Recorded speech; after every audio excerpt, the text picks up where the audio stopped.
Habit forming? Well, we do see a lot of pundit-driven news these days, but what exactly accounts for its popularity?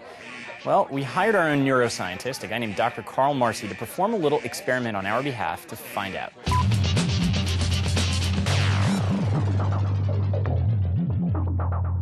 I'm a psychiatrist by training, and when I got involved in psychiatry, I fell in love with the brain. I'm interested in both the mind and the brain, but collectively, how audiences respond and how societies respond.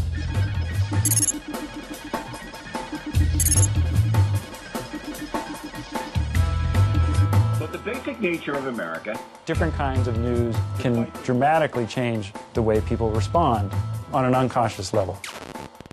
People may not realize that they're having these emotional responses. Dr. Marcy developed a vest that measures 4 key signs of physical response: heart rate, skin sweat, motion, and respiration. All 4 of those biometric channels create a measure we call emotional engagement. We assembled 2 groups of test subjects and exposed one to pundit-driven news, Obama the Charmer, and the other to more traditional news. To discuss that, we are joined by presidential historian Richard Norton Smith. Both groups watched news stories on the same topics. In the presidential campaign today, Barack Obama gained a key endorsement from one of his former Democratic rivals, New Mexico Governor Bill Richardson. We've got to focus on what matters and stop the sitcom approach to politics. What matters is what Bill Richardson has to say about the future of the country. Listen as carefully as he spoke in Philadelphia, because I got so tired of the talking heads talking about it that I almost don't even want to hear it anymore. I didn't have a whole lot of emotional reaction to it. I don't really feel anything. Race is an immensely complicated thing.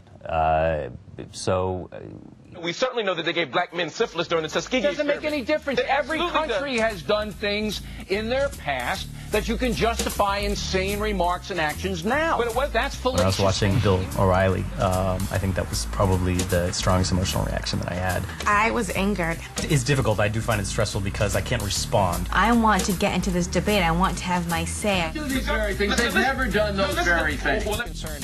It's important for people to understand that they may not be getting information that is useful to them. They may be getting information that's entertaining to them. The feedback showed that people watching pundit news had a higher heart rate. They moved around more, they breathed faster, and they got sweatier.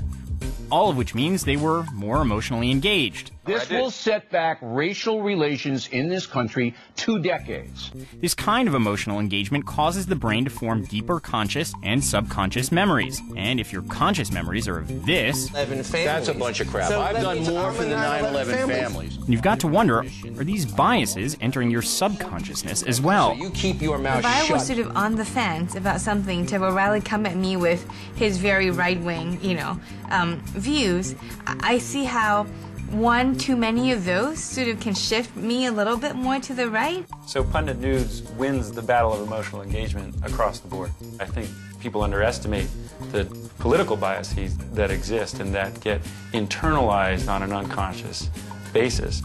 The concern would be that more and more people will default to emotional responses that make them feel good. You somehow wind up at Gitmo. Perhaps someday we'll have an FDA warning on certain news sources that they might be hazardous to your health.